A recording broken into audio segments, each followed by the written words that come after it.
안녕하세요. 한자 삼락의 심연진입니다.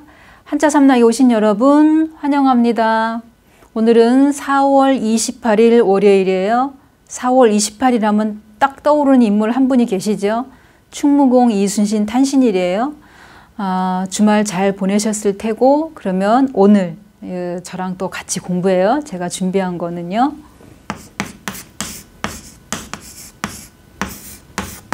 이거는 할미파. 할머니란 얘기죠. 노파. 어느 한 노파가 있다. 그러면 이제 나이 드신 연세 드신 할머니를 이제 말하는 거죠. 산파. 아기 낳을 때 도와줄 때 이게 산파역을 했다. 뭐 이런 얘기라든지 매파. 중간에서 이제 연결해주는, 인연을 연결해주는 뭐 매파 할 때. 그러면 요것만 놓고 보면은 할머니니까 당연히 여자가 나온 거고, 요 위에 있는 거는 우리가 보통 물결파. 물결파, 그래서 뭐 파도가 쳤다 뭐 이럴 때. 그 물결파를 보면은 여기에 물결이니까 당연히 물수가 나왔고, 그 다음에 가죽피 할 때 초성음을 빌려준 형성문자다. 지금 다 형성문자예요. 이 할미파에서 요것만 빼면 물결파만 봐도 가죽피는 초성음을 빌려준 역할을 한 거고, 할미파를 보면은 요 전체가 물결파니까 음을 빌려준, 이 보면 한자가 거의 뭐 한 70% 이상이 형성문자니까 형성문자가 대다수를 차지해요. 그래서 여기에는 지금도 보면은 거의 다 여기 세 개가 다 그냥 형성문자다 이렇게 보시면 돼요. 그러면은 여기에 할미파니까 이제 여자가 나온 거고, 좀 전에 말씀드린 것처럼 아주 흔하게 쓰이는 게 노파, 산파, 매파, 아주 우리 귀에 익숙한 그런 단어들이에요. 그래서 여기는 뭐 그러다 설명할 게 없는데, 이 가죽피 같은 경우에는 제가 가죽피하고 그 다음에 다룬 잘 다뤄놨다 이런 얘기죠. 다룬 가죽 위하고 가죽혁, 이거 구별해서 설명해 드렸어요. 그죠? 다 가죽인데 이거는 동물의 가죽에서 막 벗겨낸 상태고, 이거는 잘 다뤄놓은 거고, 그 다음에 가죽혁은 가공한 거고, 제가 설명을 해 드렸어요. 그죠? 그래서 여기에 뭐 어려운 글자는 없고, 또 이 할미파라는 것도 우리 귀에 익숙하고 하니까 넘어갈게요. 자, 그 다음에 두 번째.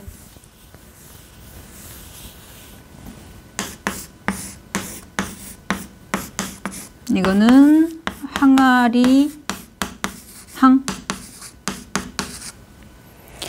이 항아리 항 그러면은 앞에 있는 거 제가 이제 장군부, 그러니까 부수 명칭은 장군부인데 똥장군이다 이제 설명해 드렸어요. 이거를 이지러질 결에도 이렇게 쓰면은, 여기에 이렇게 쓰면 이지러질 결이고, 그 다음에 보배 보자에도 제가 설명해 드렸어요. 그러니까 보배보 같은 경우에도 우리가 여기에 이렇게 여기 나오잖아요. 그죠? 제가 다 이미 설명해 드렸어요. 그러면 이 항아리 항할 때 이 모양이 나오면, 또 동그라미 친 부분이 나오면은 질그릇, 그러니까 항아리 종류, 도자기류, 이걸 연상을 하시면 된다 그랬어요.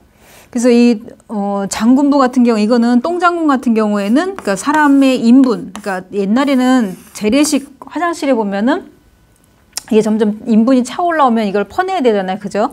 그럼 여기다 이제 퍼서 담고, 지푸라기 같은 걸로 냄새 나니까 막고, 또 거름으로도 쓰고, 뭐 이런 거였어요. 그 용도가 이제 그 인분을 담는 통인데, 그 통을 무엇으로 만들었냐? 질그릇, 항아리 같은 그런 종류로 만들었다 이런 얘기예요. 질그릇으로. 그래서 여기에 보면은 이 항아리 항은 이게 부수가 되는 거고, 장인공이에요. 그럼 여기서 뭐냐면 종성, 음을 빌려준 형성문자다 이렇게 기억을 해 두시면 되고, 그러면 이건 장인공은 이제 뭘 만드는 거잖아요. 그럼 항아리로, 그러니까 어떤 질그릇을 만들 때 질그릇도 그렇고 항아리도 그렇고 주 재료가 도자기 같은 흙을 빚어서 만드는 거잖아요. 그러니까 그것으로 만들었다. 그런 종류로 항아리를 만들었다. 질그릇 종류로. 그러니까 그 도자기 같은 거 이렇게 구워서 이렇게 만들잖아요. 그러니까 그런 거를 연상하시면 되고, 그러면 이제 이 항아리 항자가 들어가는 거는 어항, 그러니까 수족관, 이거 생각하시면 되죠. 어렸을 때 보면 이렇게 꾸불꾸불 이렇게 생겨갖고, 이렇게 생겨갖고, 여기 금붕어 같은 거 한 두 마리 이렇게 노늘고 이런 어항이 있지만, 지금은 커다란 이제 수족관으로 이렇게 가정에도 많이 비치해 놓고 이렇게 있잖아요. 그죠? 관상용으로. 그럴 때 어항할 때도 쓰고 아니면 부항을 뜬다.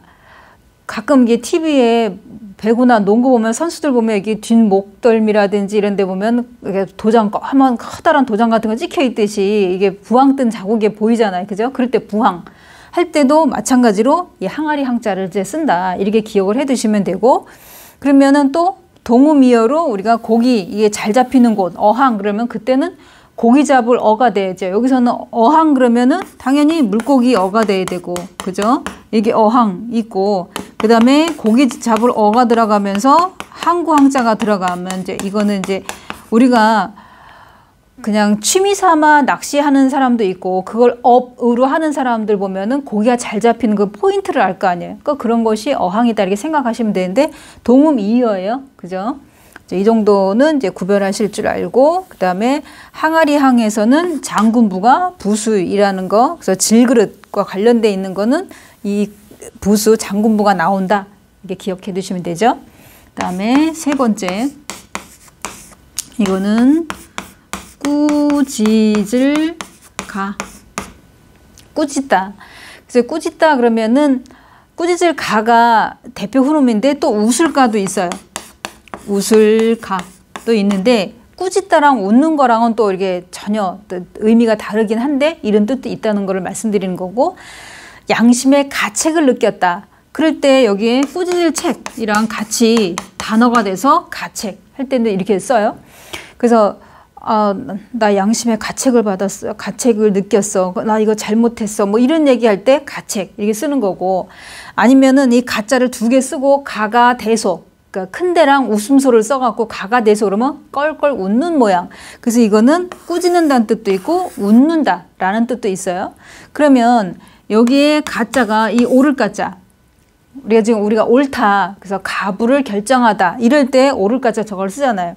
그러면 옳을 가짜 같은 경우에는 그 본래 그 자전에서는 뭐라고 설명이 되어 있냐면 도끼자루를 본뜬 것이다 라고 설명이 되어 있어요. 그러다가 나중에 옳다라는 뜻으로 가차됐다. 우리가 보통 이거를 옳을까 라고 이제 설명을 하는데, 원래는 뭐냐면 이거는 도끼자루를 뜻한다. 자전 설명에 그래요. 그런데 이제 지금 우리가 보통 옳을까 그렇게 얘기하잖아요. 이게 뜻이 이제 바뀌었다 이제 이런 얘기죠. 그러면은 이 옳을까 같은 경우에는 또 달리 그 자전 말고 자원 설명에는 뭐라고 나오냐면, 한마디 입 밖으로 나오는 말은 곧아야 된다, 옳아야 된다 이렇게도 설명이 돼 있어요.